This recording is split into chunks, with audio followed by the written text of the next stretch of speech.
Okay, then Oh, that's okay. fine because, yep, I just wanted to make sure one of us was. Thank you. Okay, no worries. Amy, are you just recording your screen or? Yeah, I'm recording my screen. Okay, cool. No worries. I'm just going to go ahead and click recording on the Zoom as well in case you do want that copy. But I do like to just put out the disclaimer. It is not a requirement for you to have your camera on. If your camera is on, you likely will be captured in the recording. So if that is not something you want, you can turn your camera off. But I just like to provide a little bit of that disclaimer before I click the record button. Recording in progress. Great. So if you all can try to work on joining this Kahoot today. So for this training, we're talking about this great tool that you're going to have access to, which is Kahoot EDU Pro. So a large part of this training is you experiencing a lot of the features that you will very soon have access to. We're going to talk about how also to access your Kahoot EDU Pro license today as well. But go ahead and take a second to join this Kahoot. I am going to get started here shortly just because we're a little bit tight on time. But if you visit www.kahoot.it, or you can join with the Kahoot app, and that unique game pin is going to give you access to this particular Kahoot. And you also have the option to join via QR code. Now, these little characters that you see playing along with you, those are able to be customized. So Tamia is customizing theirs right now. So you can change the animal and the accessory. So is Jarvis. So a nice little activity that you have access to and your students would have access to while you're waiting for others to join in the lobby. 2 more people are joining in the waiting room. So I'll admit them in. And I'll give you all just about 1 more minute to join the Kahoot, but we will also still support you joining the Kahoot even after we've gotten started. So if you're in the process of joining, then do not worry, but I'll give you all just 1 more minute for anyone else who wants to join while we're still in the lobby today.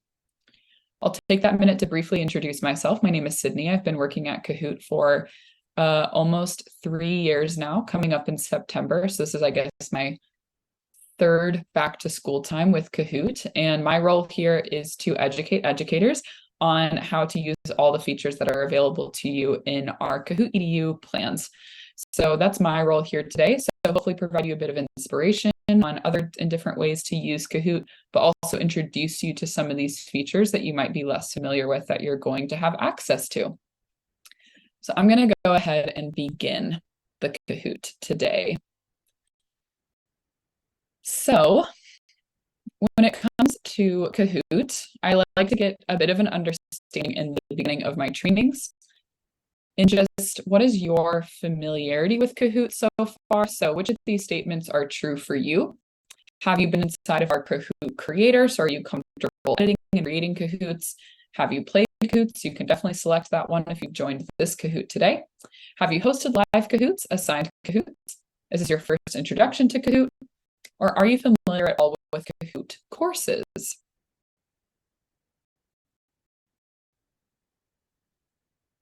And this is a multi-select poll question.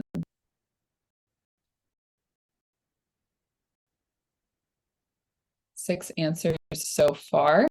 You select as many of these that might be true for yourself, and then once you click them, you do need to submit your answer. There's a few of these different question types that will ask you to submit versus just our quiz or true false where just a single tap tends to work. All right, counting all the way down to 0. And just a reminder, I'm going to go ahead and stop and reshare my screen. But you do join this Kahoot with a separate device entirely. So no need to write directly onto my Zoom. You'll join it with a tablet, with phone, or with another window open to join if you want to take part in this Kahoot. That information is down there on the bottom of the screen. So it looks like a few of us have been in our Kahoot creator, which is awesome. We're going to talk about our creator and all the different tools you have available there. And you're pretty comfortable with hosting live Kahoots with maybe a little bit less experience with assigning Kahoots, so using Kahoots asynchronously. We'll talk about these 2 different ways to play. And then for two of you, this is your first introduction to Kahoot. So I'm very glad you're here, and I'm very glad you're playing this Kahoot. So much of the Kahoot experience is understanding Kahoot as a player. So thank you so much for joining the Kahoot today, and hopefully it'll provide more insights into how your students are going to engage in any Kahoots that you start to use in your classrooms. So talking about Kahoot EDU, and you'll notice I'm not going to use the phrase quiz a lot.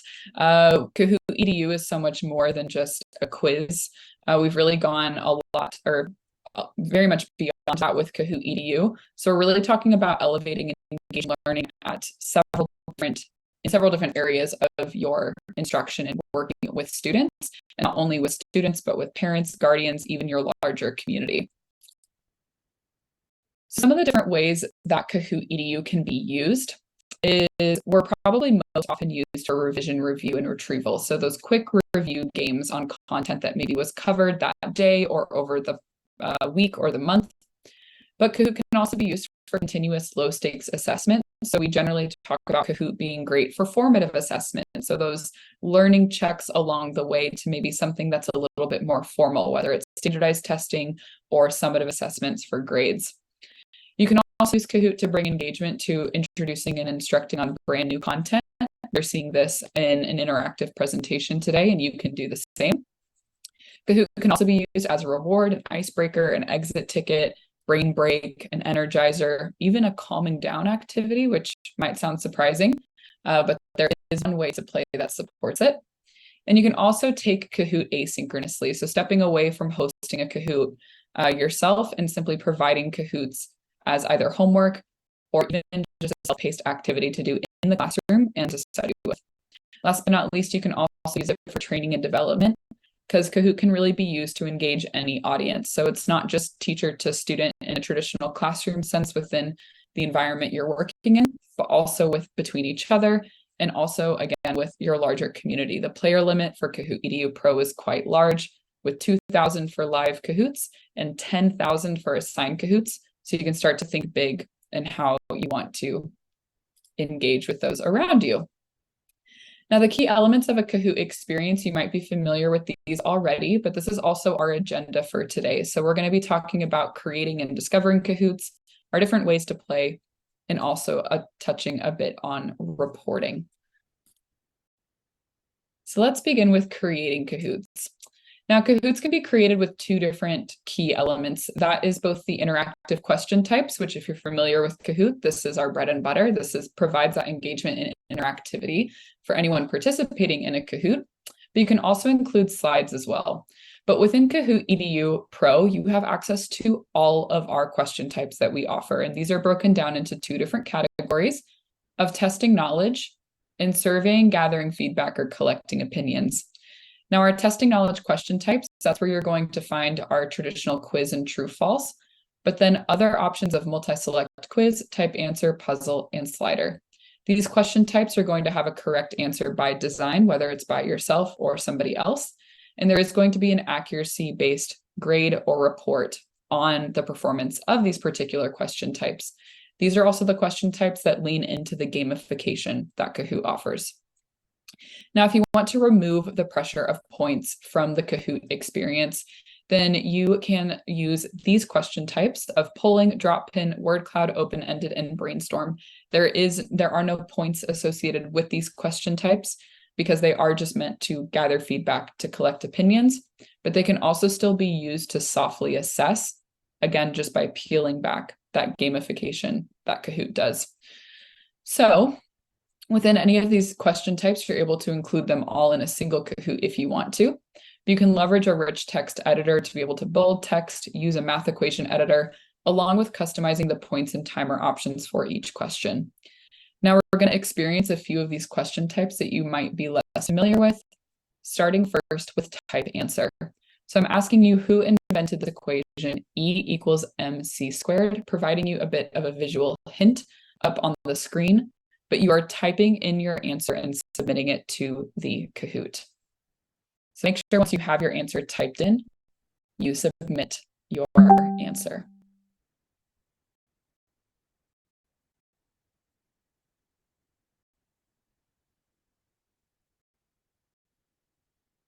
about 30 seconds left. A Kahoot will run either when all the players respond to the question or when the question timer counts down. So it looks like we have about 8 players here today. Awesome. Perfect. So this question was created with the correct answers being either Einstein or Albert Einstein, and a type answer can be created with up to 4 correct answers. Now you'll see here that in hosting this Kahoot live with this particular question, I'm able to review all of the answers submitted, and it's even telling me that it's picking up that this is pretty close to what the correct answer was. So if spelling is not what I'm focusing on for this particular question, I'm more than happy to accept that as a answer, and that player will now get points towards their response. This is very helpful because with type answer, there are many ways, even more than I could dream up of how somebody might respond to this question, where I would still be willing to accept it. I've seen Albert E, I've seen Albert, I've seen Albie, and I've accepted all of those. And so those aren't ones that I would necessarily create myself as correct answer options, but I can mark them as correct live during the Kahoot. So that is unique to type answer. So we'll get our first scoreboard where we'll start to see, after every interactive question type, we're going to see the scoreboard, and the points are generated based both off of speed and accuracy. So speed is what's going to create the difference between those points, and that's really what's going to create the engagement and excitement for students within this classic way of play. If we can get the scoreboard to shift and move, where more players see their name up there, the more students are going to remain excited through the experience. So now we're going to answer a puzzle question where I'm going to ask you to order the life stage of a butterfly. And I am asking you to do this with the first stage being at the top and the last stage being at the bottom. So with these images, what are the first to last stage of the life cycle of a butterfly? Giving you a bit more time here because this question requires a bit of dragging and dropping into place.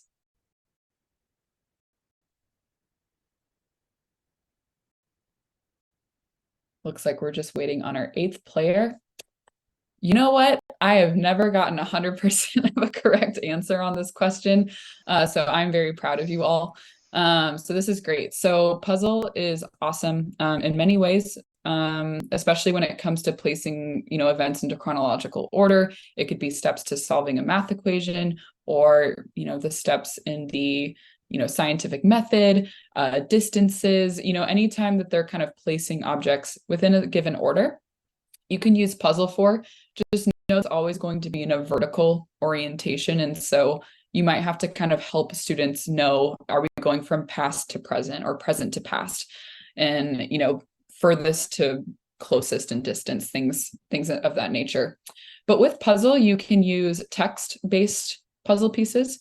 I'm using images-based puzzle pieces. So with quiz, puzzle, and poll, you can have images or even GIFs as answer options instead of just text. So rather than me typing out, the eggs, the caterpillar, the chrysalis, the butterfly, I can include these beautiful images, which I think is a little bit more aesthetically pleasing, but can also be helpful for younger learners as well. So a bit of a shift in our scoreboard, but let's move on to slider. So with slider, I'm just asking you to submit your best guess on how many ridges are on a US dime across this number scale between 100 and 130. How many ridges are on a US dime? I don't expect you to know the correct answer to this, but you'll see that you might be rewarded just for super awesome guesswork. So we'll see what that looks like once all of you submit a response. Perfect. So it looks like we have a lot of guesses up in the mid 120 range at 125, but the correct answer is actually 118. Now what we're going to see here is that this highlighted blue area is going to appear on the screen. Now, what does this mean? This represents our answer margin. So because I didn't expect you to know the answer to this question, I gave you a pretty good answer margin where every player who submitted a response within that margin, you got points towards this question, You just get more points the closer you are to the correct answer. So I could have made the entire number scale the margin, in which case every single response would have gotten points to it. Again, the closer you are to the correct answer, the more points you get. Or you can also minimize it and say, nope, you only get points if you submit the correct answer. So you can see with this particular question, you can still reward participation and engagement while still introducing a new piece of information that you all now get to walk away with if you're ever curious about how many ridges were on a US dime. And that's where we start to see some big shifts within our scoreboard because that was a double points question. So that's what we want to support, is that movement.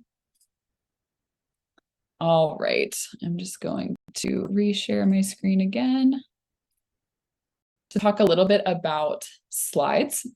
So slides are the other element that can be used to build out Kahoots. And these can either be, you can use our slide templates that you can create directly within the Kahoot creator, but you can also import slides from existing presentations. So for me personally, I use Google Slides, and I downloaded my Google Slides in a PDF format. Within the Kahoot creator, you can import your slides into the Kahoot creator, and then you can add in those interactive questions between slides to form a full interactive presentation. Now, if you're not wanting to create a full interactive presentation, slides are still really great for providing context, a bit of instruction, but you'll also notice that every time I come to a slide, there's no time associated with it. So it really allows me to pause and reconnect back with you all as participants. And so you can also create that with your players, with your students. So that's what I always include a slide in my Kahoot, even to just like take a moment to pause and see if there's any questions or any confusion in the Kahoot. Now, we did recently activate this feature here, add this feature of slide reaction. So if you see a little smiley face on your screen with a plus sign, you should be able to live react to this slide. So what would typically not have a moment of engagement or interactivity, slides now have that option to collect live reactions to what's being taught on or instructed on. So this is turned on for my whole presentation if you do want to continue to react to slides, but also kind of acts as a live poll almost as well. There's a lot of options for embedding rich media. You have different image libraries you can search within, including a Giphy library that you can search within as well to supplement the questions that you're creating, but then also any slides that you're creating that support media. We also have an audio media type where you can type in text and it's going to recognize the language you're typing it in, and then it's going to read aloud that what you've typed in during the Kahoot. So it's not a read aloud function. I want to make that very clear, but it's going to read aloud whatever you want it to read aloud whenever the question comes up. You can also search directly within YouTube to embed videos in your Kahoot. And if you have Vimeo links, you can also include those into both interactive questions and slides. So a good example of a question type that really relies a lot on media is this drop pin one, where I'm asking you to identify on this image where the nucleus is.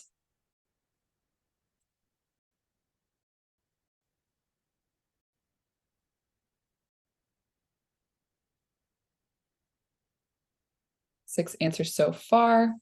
We'll see if we can get our eighth. Awesome, crushing it. So again, this question has no points associated with it, but I still asked it in a way where I'm assessing understanding of this particular topic. So there might be a points version of this question one day, but this goes to show you that those collecting opinion and surveying style questions can still be used to assess understanding, but just in a non-competitive way. There was no points available here, but I can say, okay, great. We all know where the nucleus is. Let's move on to something that we should focus a bit more on. So that is drop pin, super great for geography, for science, also for those fun mood boards or mood scales that you could add into your Kahoot. Drop pin is great for. Now, time-saving features for creating Kahoots. We do have the option to duplicate and make copies of Kahoots, whether it's created by you, a colleague, or even Kahoots that are out there in our Discover page. We also now have an AI question generator embedded within our Kahoot creator, where you can type in a topic where AI will create questions based on that topic, but we still give you the power to decide whether you want to include it in the Kahoot at all. It is not going to be 100% correct, but it's going to be pretty close and it will help you save time, especially when it comes to those incorrect answers responses, right? So if you're wanting to supplement an existing Kahoot where you know you have your core questions you need to ask, but you want to add a few more, that's where the AI question generator can become really helpful. Now you can also build Kahoots off of a spreadsheet if you want to, and then import that spreadsheet into the Kahoot creator. And if that's how you prefer to come up with your assessments, but these are all kind of different ways to create Kahoots, hopefully saving you time in the long run. So there's a lot of content out there in our Discover, millions of Kahoots. So rather than creating everything yourself, you can use what's already in the, in our Discover page. And you do have access to the Kahoots that have been created by premium publisher partners, but also educators from around the world and our Kahoot studios. So I am going to show you that briefly. X out of here. So whenever you join your Kahoot EDU subscription, which we'll touch on here in just a bit, but whenever you join it, you're going to get access to this team workspace. That's what the subscription is attached to. Within your team workspace in Discover, this is where you're going to see that the Kahoot Plus Access Pass content is available for you to use. This is content that comes out of our Kahoot studio, which we do partner with educators on creating. So if you're wanting to know that you're going to find good quality content, you can search with an Access Pass and use these Kahoots. So this is included in your Kahoot EDU Pro plan. All right, so now different ways to play. This is not that different from any previous experience you have with Kahoot. Our two main ways to play offer both synchronous and asynchronous options with either that start or assign. So start is going to take you to this screen where you can decide if you want to play in a presenter-led mode or in a student-led mode. We are playing in our classic presenter-led mode right now, where I'm actively hosting. You all are answering the questions at the same time, and we're going through the Kahoot together at the same pace. This can be done either competing as individuals, or you can have students compete in teams. So rather than one student winning the Kahoot, you could actually have a group of students winning the Kahoot. Now, we also have our student-led game mode. So this is going to take you out of the hosting experience, and all you have to do is set up the game over a certain period of time. So if you have 5 minutes, 7 minutes, 10 minutes, once you set it up, the students then play at their own pace. So students are going to go through the questions. They're rewarded for being accurate, so for correct answers. And then the gamification is a particular activity based on getting answers correct. Once they do the activity, they step back into the questions. And if they do get a question incorrect, they're actually very likely to see that question again. So when it comes to reviewing content, this is definitely the better way to host, is with our game modes. And again, it takes less work from yourself, and you can actually walk around and support students as they need it, because you don't have to control anything after the game is launched. So there's a couple of different versions of team-based, individual, group collaboration with Submarine Squad, and then Chill Art being our actual relaxing activity. So this is a low sensory Kahoot experience. It's a non-competitive Kahoot experience that allows students to collect paintbrushes for correct answers and then go paint by number and contribute to a beautiful work of art.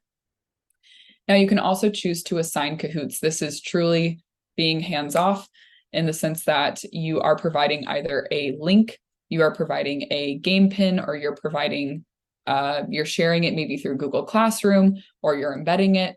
But this is where students can actually take this home and complete this anywhere. They could complete it after school in study hall, they could complete it at home as homework, or they could do it in the classroom where, again, they're going through it at their own pace, but you can walk around and help support. So you don't have to be a live game show host if you don't want to be. Our game modes and assigned way to play help you out in that sense. But these are our two main ways to play. And so we're going to move forward because, again, we're kind of moving through everything a little bit quickly just to be mindful of your time. So I'm going to skip through this quiz question once we get there. And just briefly touch on reporting, any Kahoot that you host, whether it's assigning it or if it's hosting it live, you're going to get a report where you want to check in on that, right? You want to see where your students are at with the content. You want to also review the questions that they struggled with. So when it comes to getting insights on what you need to go over again with your students, this is where reports really come in handy. And with Kahoot EDU Pro, if you want to, you are actually able to collect an identifier through the process of joining a Kahoot, in which case they identify themselves, which is then attached to their nickname and only available in the reports. The nickname still displays throughout the entire game, but the identifier appears available in the report for you to be able to see the student that is assigned to that nickname and look at their results. This is a game setting, so you can turn this on for live Kahoots or assigned Kahoots if you want to capture it. Awesome. So collaboration sharing is probably where I'll kind of end the Kahoot today. But when it comes to, again, your Kahoot EDU account, you're going to have a private and a team workspace. So for those of you who have existing Kahoot accounts, you are absolutely able to join the EDU subscription with an existing Kahoot account. And your existing Kahoot account and all the Kahoots and reports are going to be preserved in your private workspace. But what you're now going to get access to is that team workspace, where in the team workspace, this is where you can start to build out a shared content library within the team folder. So this is actually content that all of you would have access to be able to play and host. So also too, if you want to only collaborate with specific groups of educators, you can do that as well. This is in groups. You're sharing content that is saved within the library. So Kahoots are always saved somewhere in the library, but then you can take those Kahoots saved in the library and share them into groups with specific groups of users. And the link to join the Kahoot EDU subscription has been placed in the chat. So once you click on that link, you're going to be taken to a screen where you're going to be asked to either log into an existing Kahoot account or to create a brand new Kahoot account. So up to you what you want to do, but it's going to give you that choice. Now, at some point, you're going to come through that process and you will need to be approved to fully kind of get access after that, just to make sure that you haven't copied and pasted the link, posted it on social media for anyone to be able to claim a license. But once you're approved and you see this Kahoot EDU logo, you know you're good to go. So once you see the Kahoot EDU logo, you'll have access to all of these features. So that's probably where I'm going to end today. I will move through this bit real quick. I don't need to ask you that at this point. But if we want to, we can end with a quick poll. Just which of these features are you the most excited about? Before we get our final podium.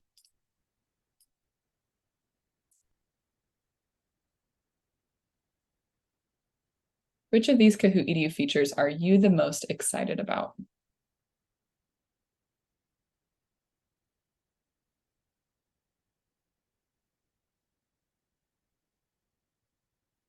All right.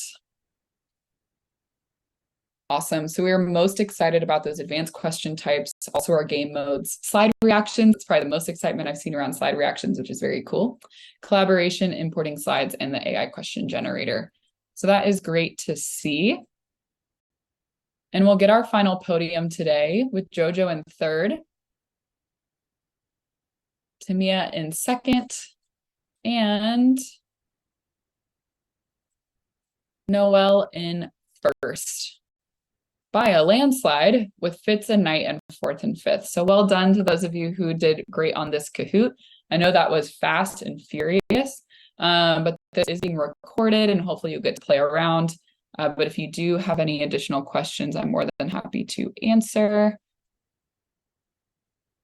But that link to join the subscription. Yeah. I do have one question, Sydney. Yeah, so I put the link to join the subscription in the chat. I will also send this out, so I have access to it. And if you lose it, I can send it out. Sydney, I do have a question about like user guides. So is there a great spot that like a teacher would go, you know, for just instructions for themselves, or like a user guide for teachers? I know you sent me the admin one, but is there one for teachers? So there is one linked on the admin guide, but we also have this great help desk here down at the bottom.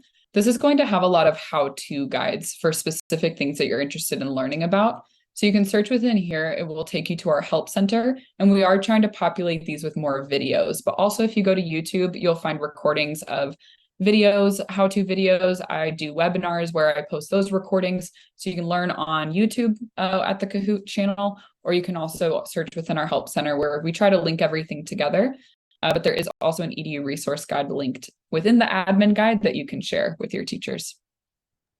Perfect. Thank you so much. If anyone else Yeah, has you're any welcome. questions, that was the only thing I wanted to know, but thank you guys. I have one. Sure. This may have been talked about at the beginning. I was late. Apparently my Zoom, I haven't used in a while. We use Google, so I updated. Yeah, that's okay. It happens to me sometimes too. So with this, with the Kahoot now, why be able to create as many Kahoots as I want? Because I had the free version before and I tried to get upgraded and I had trouble doing that. Okay. Yeah. So you're really not limited in any way to Kahoot creation. You're not limited player-wise. There's a 2,000 player limit for live games. So I challenge you to try to have an audience bigger than 2,000.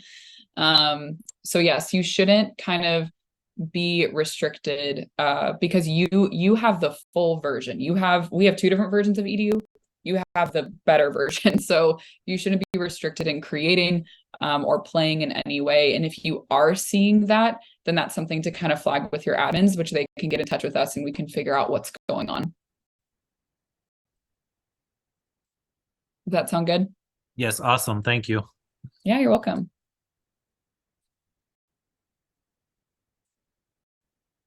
Great. Any other burning questions? I know we're hosting the same session tomorrow as well, but this was recorded if you want to revisit. And of course, if you have any questions, those can be fielded back to us afterwards as well. I did think of one more, just as I go and approve the teachers. There's also an option to like import and export like, CSV files. Can I do both? So like if I just decide I'm going to upload like a whole spreadsheet, but then the link still works for teachers? Yes. Okay. So you can do a combo of both when it comes to the invitation method. If you're uploading, it's going to send them a direct email invite, which will force them to join with the email that you've invited them with. But if you do that, then you might find that they kind of automatically get approved because they've been invited. So you can kind of do a combo of both. It's not going to mess anything up. Thank you. Yeah, no problem. Great. Well, Sydney, I wanted to say thank you because I've attended like 6